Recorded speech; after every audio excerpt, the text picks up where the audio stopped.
Yeah, so and this is just a brief announcement, and thank you to everyone who contributed to the annual fund. This kind of fell within Paul's purview and setting a goal of 400,000. The goal was achieved. I never heard what the final total was, Paul. I don't know if you have that off the top of your head or not. Last I checked, and I don't know if it's a final, but we're about 446,000. So we originally had 500,000. I don't think we'll get there, but we certainly exceeded what our reset goal was. So thanks, everyone. Yeah, COVID hit us all, but we rallied and achieved the goal. So for everyone from the club and on the call today who contributed, thank you. Just a reminder for anyone, like I like to say, people in your lives that are, I was having a conversation at work today about collective depression and how the longer all of this goes, the harder it is to, stay connected with people and all the rest. And especially when you hear that many states are, increasing in numbers, and look out for this fall and winter, prepare yourself for the worst. I think being connected in any way is now more important than ever. So if you have people in your lives that are looking for a way to connect over an interesting topic, here's some great speakers each week for a pretty low amount of money. Please have them consider coming and checking us out. And then Paul mentioned being a supporting eClub friend. This is for a program, Ed, that we established just for regular Rotarians, Rotarians of other clubs who can't join our club, but who enjoy attending and like the meetings, and would contribute $100 to kind of help a new and struggling club, we'll call ourselves, get started. So Vicki and Paul are both supporting eClub friends on the call today. So thanks for everybody for doing that. And next week's speaker, Ty Prontamon and his wife Rachel. So these guys were, I was going to ask you, Greg and Chrisanne, was Rachel also an exchange student? She's from Brazil, but was she an exchange student? Yes, she was, but she was not in our district. And I forget how these two met, but there's a story behind it. It's going to be a really cool and different, and they're young. I mean, I don't know what Ty is. Ty was one of my outbounds to Faroe Islands. I'm just going to say he's 28 maybe. So, younger, meets through Rotary, gets married. I think it'll be a really fun presentation next week. So please do. A little different from what we've done. So please join. Jump in here. Rachel was an exchange student on Rotary from Brazil to Mexico. She came to here to study at U of M. At a Rotex event, she and Ty met. Another Rotex event, they met again, etc. Oh, no way. And wow. So they really are a product, or their marriage is a product of Rotex. So it's really quite nice. They got married in March of this year. I was honored to be at their wedding out in Lake Elmo, Minnesota. I was just back there, just came up the phone with Hunter Johnson, who was from North Star to Paraguay, and he was kind enough to be my. I was not driving at the time, so he drove me out there, and it was just a wonderful wedding. And Rachel is trying to get her green card as we speak. That's awesome. Thank you. Well, there's the story. So come hear about their exchanges. And yeah, that'll be interesting. Faroe Islands and Mexico for exchanges, and then their lives together since then. So, yes. If you ever get a chance to have Megan Powers come in and talk, she works for the McKnight Foundation. She was one of our early Peace Scholars, Peace Scholar fellowships. She went down to Argentina when they had the Peace Center down there. It's since gone away. But she ended up meeting a gentleman from St. Paul who was on sabbatical down there. They ended up, it's same kind of story. They ended up getting same kind of story. Yeah. He works. Yeah, that's great. Yeah. If you can pass along after the meeting or throw it into the chat, we'd love to be in contact with them. We, and this is really an invitation for everyone. We have been pretty lucky with coming up with speaker ideas and everything. And Vicki, you shot us over the Peace Corps idea. But if you have ideas for anyone kind of related to cultural exchange in any sense, usually with Rotary, but even we've had some contact and see if we can get a meeting going in the future. Very good. And well, oh gosh, Ed, I didn't switch your picture out here. Wait, I did this a couple of weeks ago too. Okay, wait. Here, everybody look away, visit. was gonna say. You're right here, just ready to roll there. There we go. Yay! Yay. Here, get the nice frame around you. There you go. Sorry about that. Oh, well, everyone, we make these mistakes, right?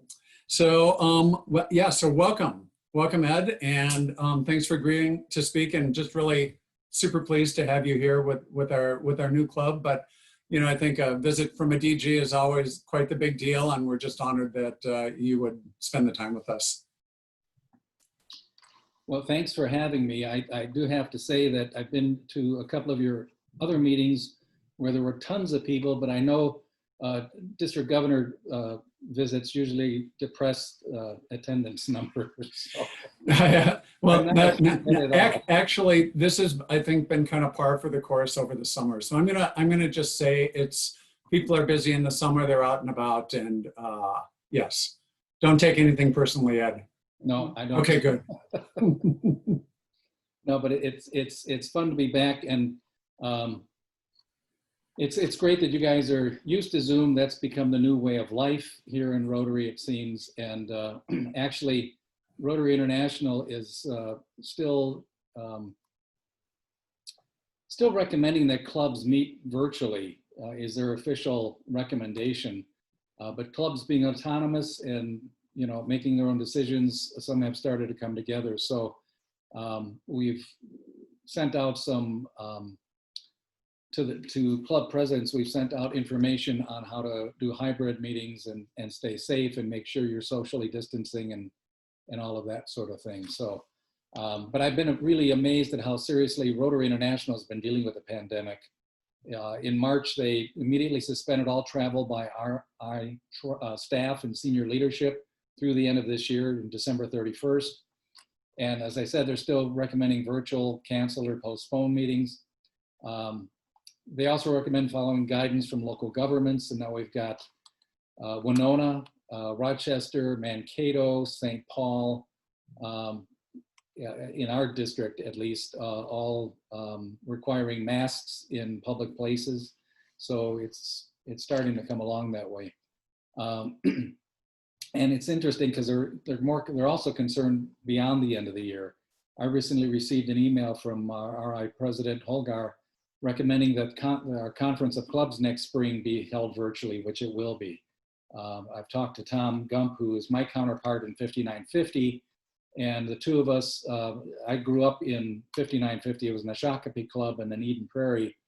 And I was kind of excited about doing a joint conference because we do that from time to time, and got together with Tom. He says, yep, great idea. And we're really excited because Youth Exchange, we would get to have the whole contingency of North Star Youth in the meeting with us. And we thought that would really be cool. And now, of course, there is no contingency coming in, but I'll be talking to Tom. And one thought I had was to reach out to Rotex, both exchange students that are back in their countries, and see who might be willing to pop in and say a few words, as well as some of our, would have been outbound, some of our Rotex here in the US, in Minnesota, Wisconsin, to maybe drop in and say a few words too. So we'll still have a big component on Youth Exchange. Years ago, we used to have Group Study Exchange, and John, you had mentioned you were on that. And that to me was always a highlight of Rotary, because my club would snag them for a day. It was a team came through, they would become our program for the day.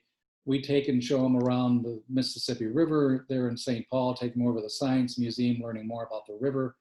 And that's what we kind of focused on, because we're meeting at the Town and Country right on the only gorge on the Mississippi River. And take them out to lunch the whole shot. So it was really a wonderful way for the international aspect of Rotary to come right into our club. And when that went away, I was really missing it. But Youth Exchange fills that need. We had a student from Spain a couple of years back, and last year we had a young man from Sweden, and they were just delightful. Learned about them, learned about the country, and it's still that international connection, which I think is so key to a full Rotary experience. So that was really cool. And I've been really impressed with the club just, reinventing itself and moving forward. And the one thing I like about your stats is, was indicated that typically you've got about 50% women, 50% men, which is tremendous with the diversity on gender, which is really a good thing. I was just on a meeting this morning, webinar this morning, where I think it's internationally, we're at 24%. In the US, we're at 27%. And so to see those kinds of numbers up there, where we're really getting women involved and getting women into leadership positions, as Rachel has been president of the Rotary Club, for example, I think is really important for the future of Rotary. So Lindy, there's a challenge to become president of the eClub here, so step on up. Last year, when Paul took around the new vision statement and introduced it, "Together we see a world where people unite and take action to create lasting change across the globe, in our communities, and in ourselves," I was struck by two aspects of that statement. First, we create lasting change in ourselves. That's where all permanent and lasting change begins, within each of us. It then radiates out to other people around us, to our communities and the globe. I'm always reminded of Gandhi saying, "You must be the change you want to see in the world." And I think that's where Rotary as leaders can really start to push the kind of change we want to see in the world out by it first becoming part of us. And the second thing, this banner in back of me in that statement, is that nowhere does it say Rotary or Rotarian. I think it's really a recognition and an invitation for all sectors of a community to come together to make that lasting change. And of course, we'll do that by increasing our impact, expanding our reach, enhancing participant engagement, increasing our ability to adapt that Paul talked about last year, and I'm sure we'll be talking about moving into this year with One Rotary Summits, and as we get together again at midterm and so forth. Rotary International President Holgar set out 4 key goals for the year.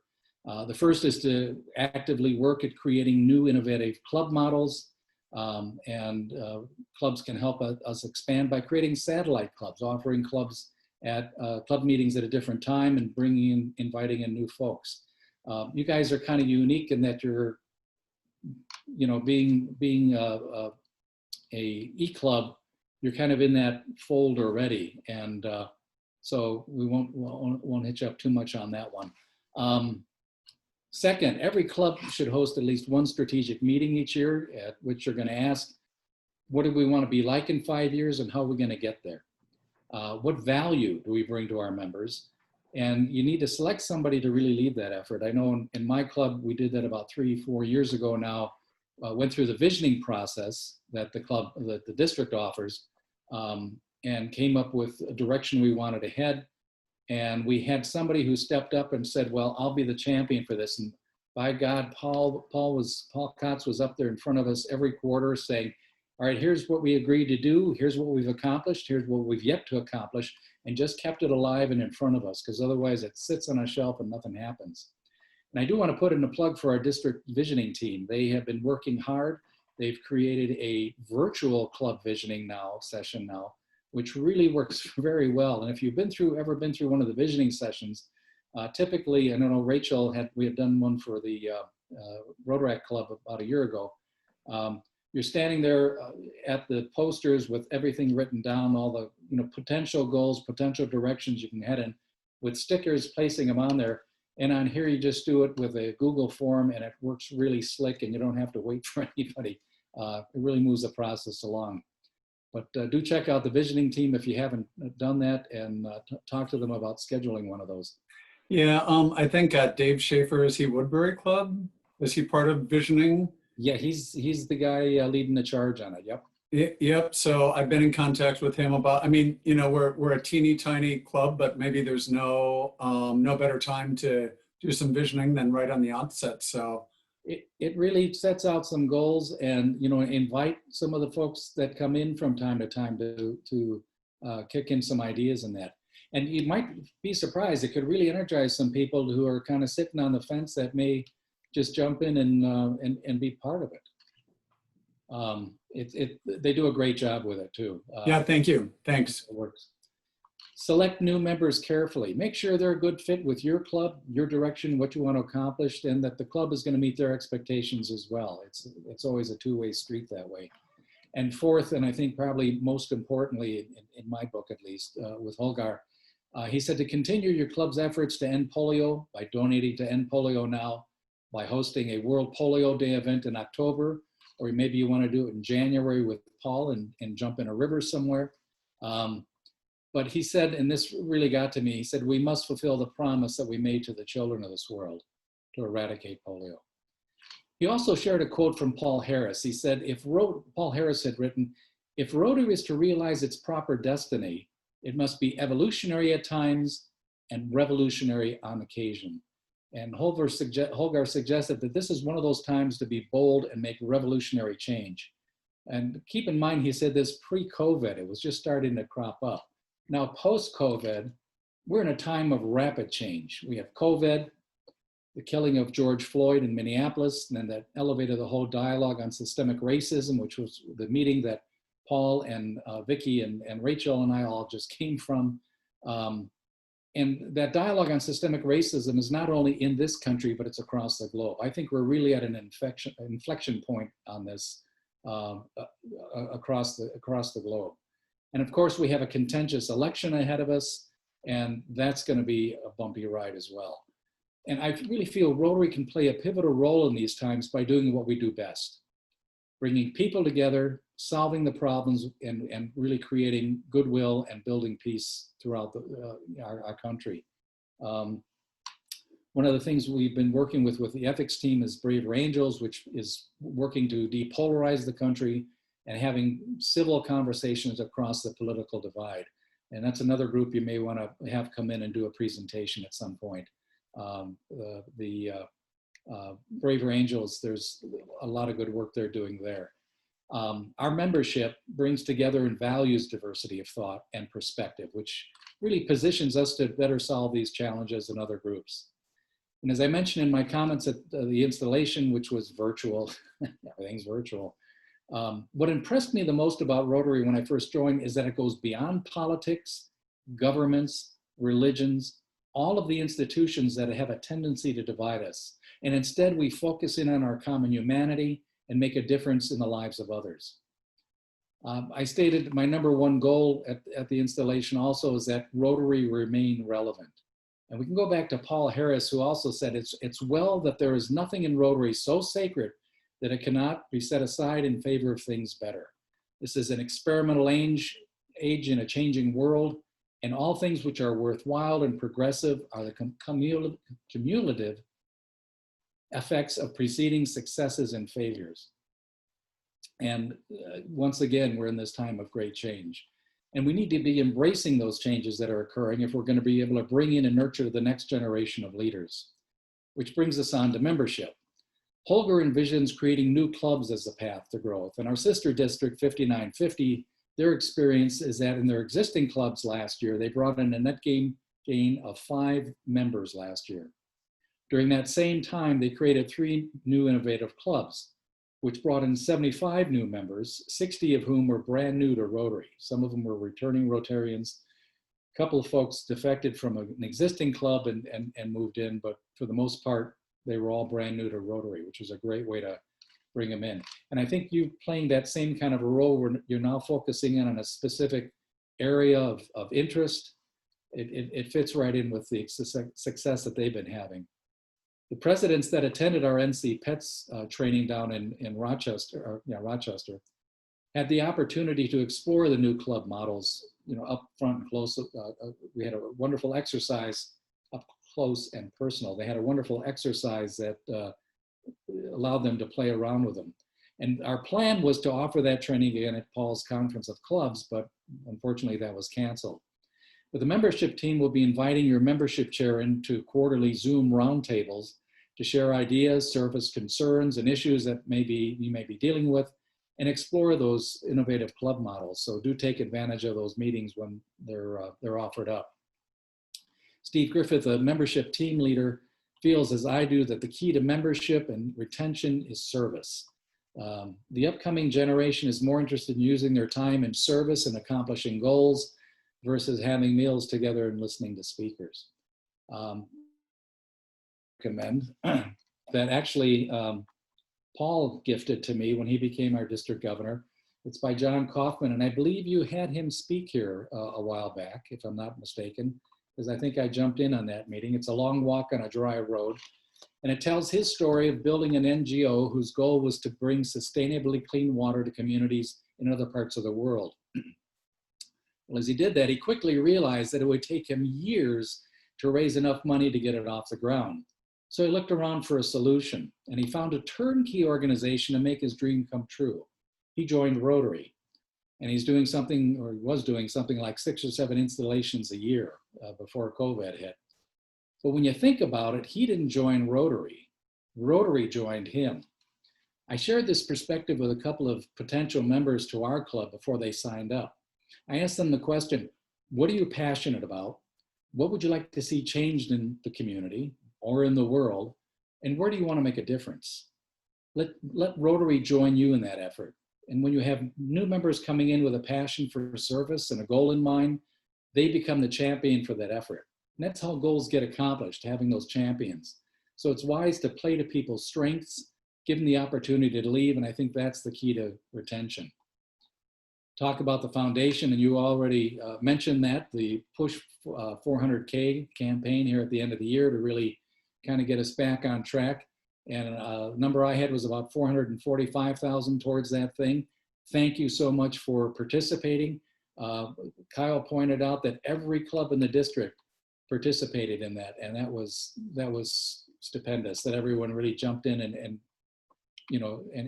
did what they could to make that happen. We surpassed our best year, which was in 2017-18, of 415,000, so kudos to all. We also made our goal for Polio Plus with over 150,000.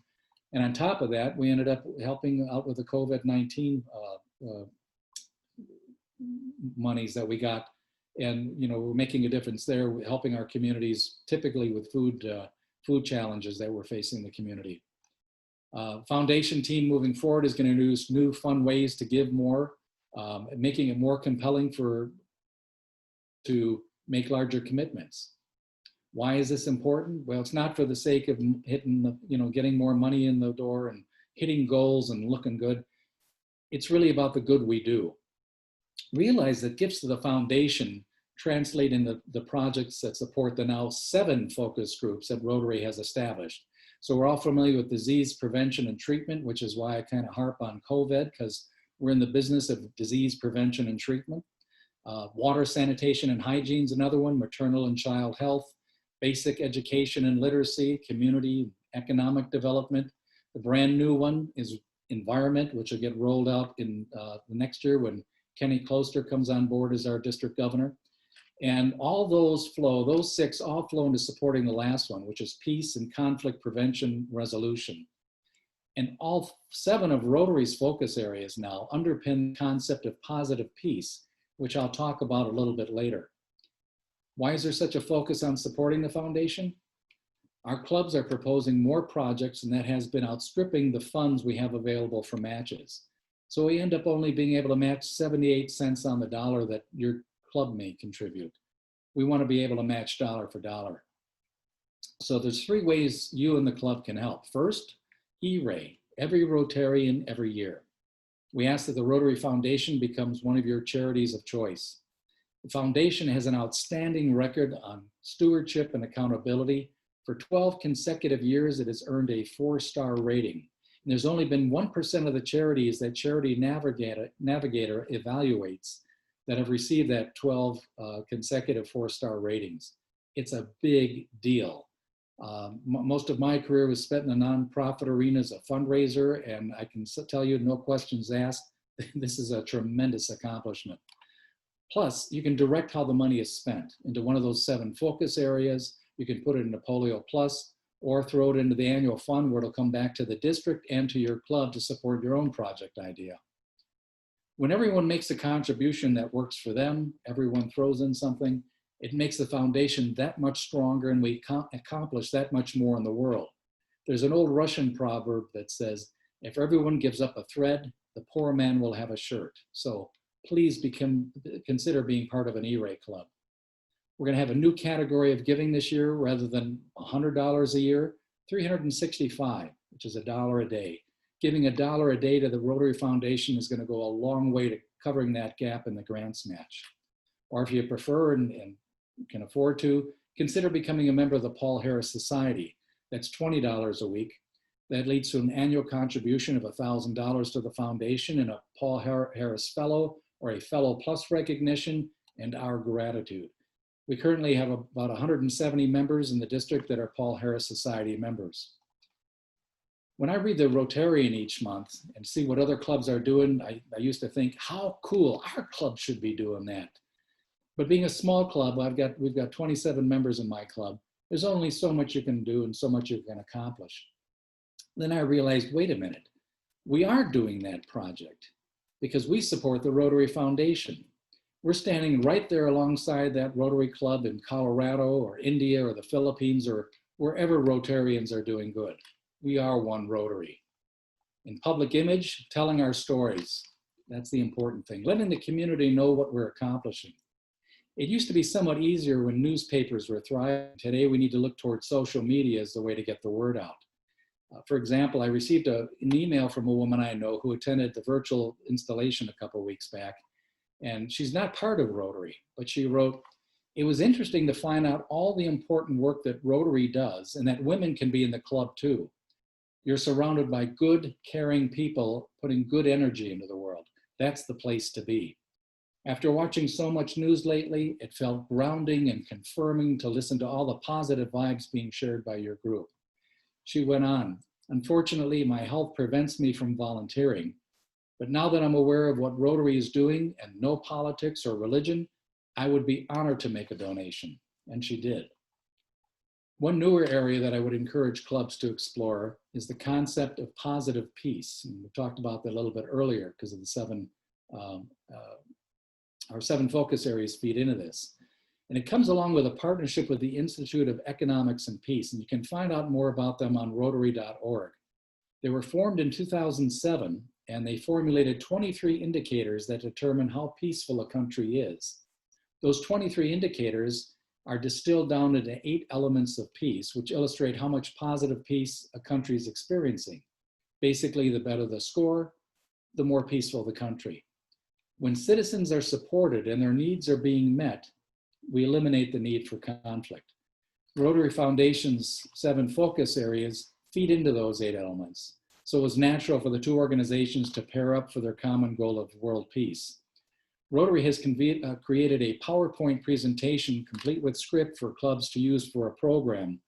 So there's a program idea, John. So please consider taking a look at that. Mentoring is another great way clubs can get involved during this time of COVID. Sean Berry created a mentor-mentee sign-up page on the web. And last November, we held a mentoring meetup in St. Paul at the Summit Brewery.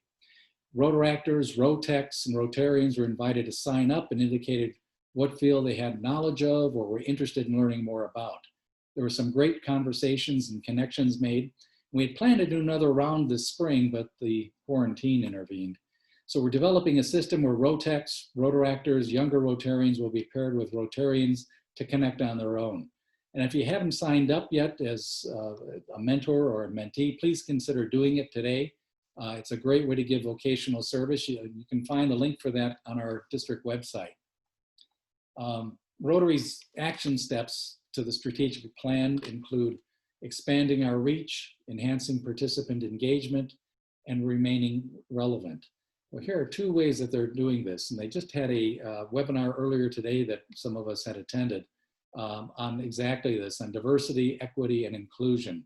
And the board of directors last fall adopted this statement on those 3 issues. As a global network that strives to build a world where people unite and take action to create lasting change, Rotary values diversity and celebrates the contributions of people of all backgrounds, regardless of their age, ethnicity, race, color, abilities, religion, socioeconomic status, culture, sex, sexual orientation, and gender identity. Rotary will cultivate a diverse, equitable, and inclusive culture in which people from underrepresented groups have greater opportunities to participate as members and leaders. And then on June 4th, Rotary International released this statement on racism. At Rotary, we have no tolerance for racism. Promoting respect, celebrating diversity, demanding ethical leadership, and working tirelessly to advance peace are central tenets of our work. We have more work to do to create a more just, open, and welcoming communities for all people. We know there are no and work lie before all of us. Rotary's strength has long been our ability and commitment to bringing people together. We will tap into that strength now, and as we stand with those who are working for peace and justice. Rotary will do our part to listen, learn, and take action to ensure that we continue to contribute to making positive change. As I mentioned earlier, I believe, our Rotary International Board of Directors is meeting this month to discuss and recommend action steps to be taken on the issue of diversity, equity, and inclusion. And our district has a team exploring those same issues who was just meeting about an hour shortly before we met. They have weekly meetings right now to gain a common understanding of the impact systemic racism has on all of us. Part of that is to understand the terminology and the literature. You know, as Lindy mentioned earlier about Fast for Hope, and I had gone down to Nicaragua early on to help develop the vision for the initiative with the Rotary Club of Messiah and the NGO Kairos. And I was astounded by the complexity of reaching an agreement on a vision statement while working with, I'm talking to people who've been through youth exchange who've all experienced this on their own. But we all wanted the same thing, and you know, we were trying to create this vision, but we're going across 2 languages and 2 different cultures. We wanted the same thing, but the words and their nuances, once translated, got in the way. In the same vein, we have all had different life experiences and understandings, and it takes a genuine, honest openness to bridge the divides. The South Metro Networking Rotaractors, here's your plug, Rachel, launched a book club around the issue, and I would encourage clubs to consider doing the same thing. We can recommend titles that can begin the exploration. You can schedule a meeting or 2 to discuss it, explore the implications and how it impacts you. And as I indicated in my comments at the installation, this is not going to be comfortable, but it is necessary, and we each need to do our part. The ethics team has been offering a presentation explaining the Braver Angels organization. This grassroots organization was started after the 2016 election to see if Hillary supporters and Trump supporters together and have a civil conversation. Turns out with a little help, they could. Consider having the ethics team give the presentation. It will tell you about the program and that its goal is to reach across the political divide to depolarize the country. If you take the skills workshop, it will actually help you in having those difficult, uncomfortable conversations around racism and equity. There's also a new program they're launching titled With Malice Towards None, which is to help the country come to terms and move forward together after this year's election. And the ethics team, we're going to be having a meeting this month. We'll be talking more about it and rolling this out. It was kind of interesting when they first introduced this. I was on their website and they showed us some testimonials toward this. And the first testimonial was a gentleman saying, yes, this is important. Civic organizations should take hold of this and roll it out to their communities. And he went on a little bit more, and it was signed by John Huco, Rotary International CEO and Braver Angels member. So it's really another arrow in our quiver to do the good work we do in building peace and goodwill in the world. Another area that I promote in my talk, of course, with peace and understanding, I have already talked about is youth exchange. And enough said about that. I think you guys know more than I do. Human trafficking is another important issue we're working on together with the other 2 districts in the state. There's many clubs that have initiated projects, have club champions, and there's still more to do there. And I'll finish up with polio. I think Holgar summed it up beautifully. We must keep our to the children of the world. So enough of me. Thank you for letting me expound for a time, and we'll throw it open to any questions people may have. Hey, thanks so much. Just a, yeah, great presentation. Opened my eyes to many things in Rotary that I wasn't aware of. So thank you very much. I grew up in Shakopee, by the way. I was gone by the time you joined the club, but a little connection there. We can talk later about that. So yeah, so how we usually handle questions is if you have one, please take yourself off of mute. I can call on you. Vicki, am I remembering that you participated in the Angel conversation? Does Northfield host?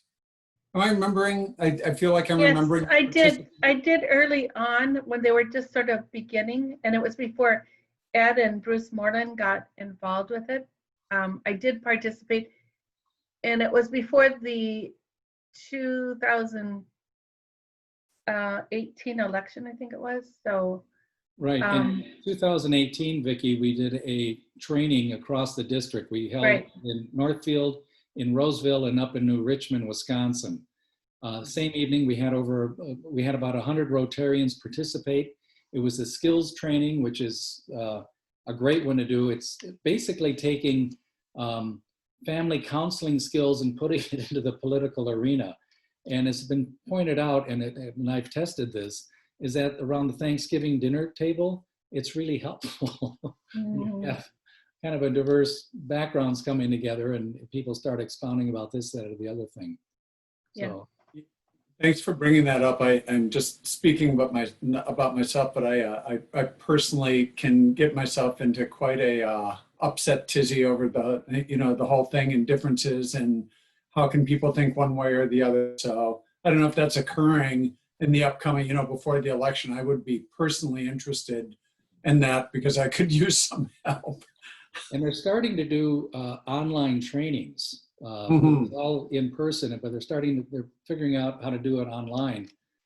So I would, encourage you to go visit braverangels.org. Sure. Thank you. You can find out on that. Good deal. Some questions for Ed. Vicki? So Ed, I'm in this mode now as club president and thinking about the ways to keep people engaged and doing Zoom. And when we used to attend in person, our club of about 140 some members, we would get 90 people attending a meeting. Now we're barely getting 45 to 50 at a Zoom meeting. And I'm racking my brain trying to be as creative as possible to get people engaged and want to continue that sense. And I think fellowship is the piece that's missing. And so one of the things that people are telling me over and over is they really like the breakout sessions. When 50 people get together on a Zoom, it's really hard to have a conversation. But when you put 6 people or 8 people in a room, it's easier. I'm thinking about this strategic planning or the visioning group.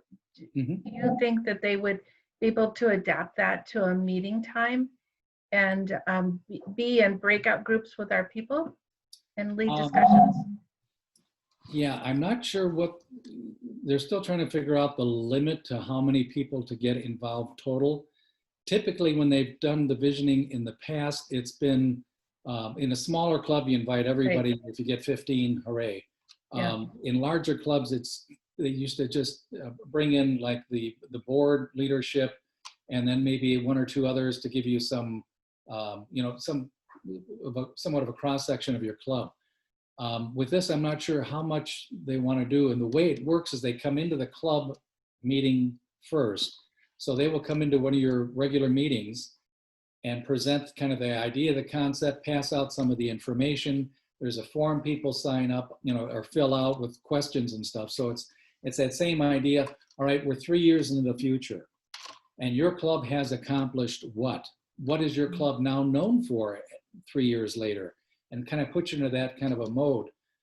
So they fill that out and then they come back into the session where it's a 2-hour session is what we've got it timed out to. And that's where they kind of go through, ask those questions. So the things they filled out on their form, they then share with each other.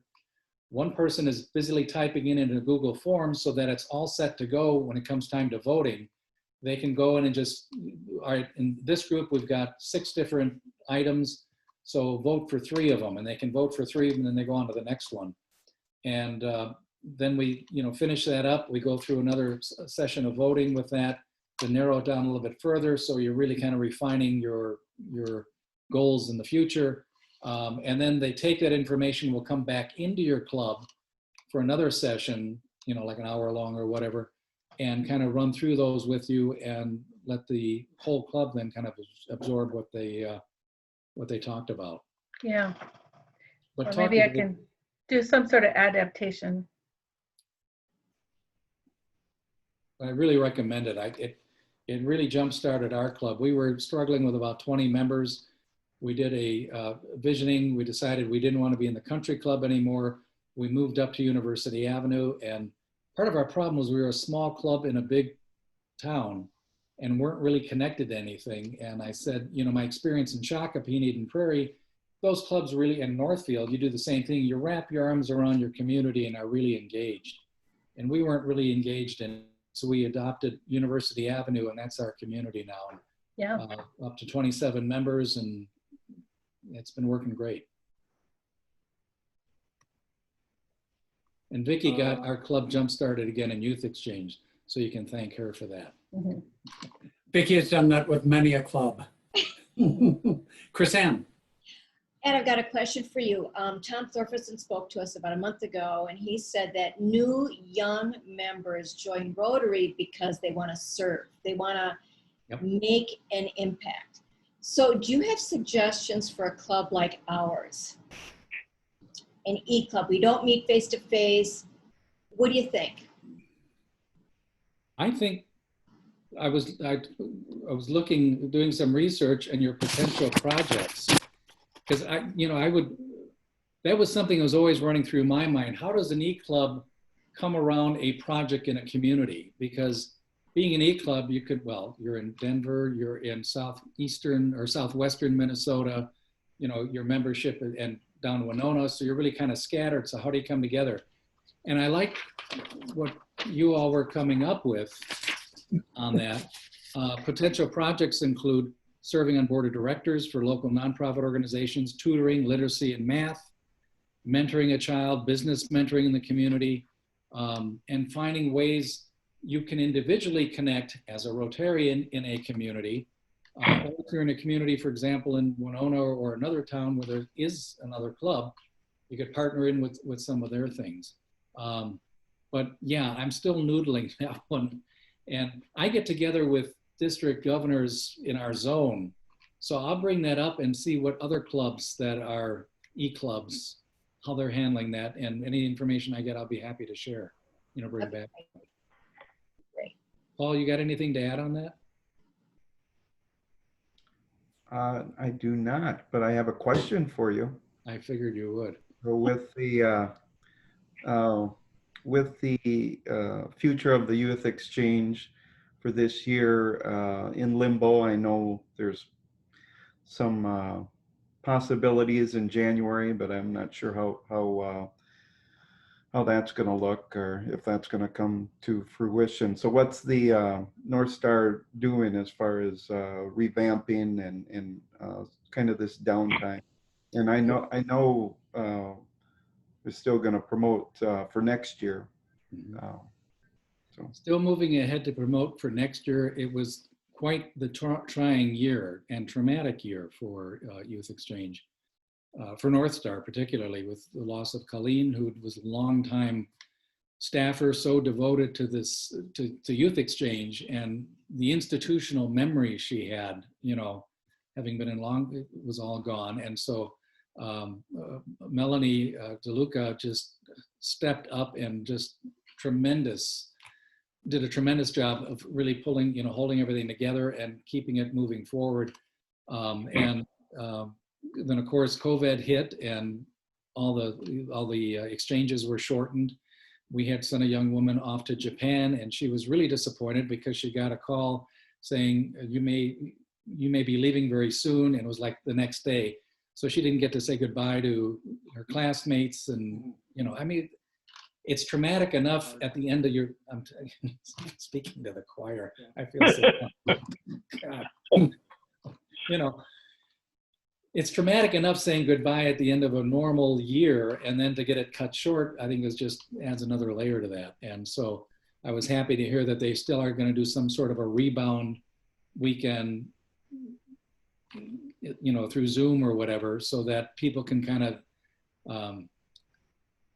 decompress and you know, work through those feelings and connect with other people who've been through similar experiences.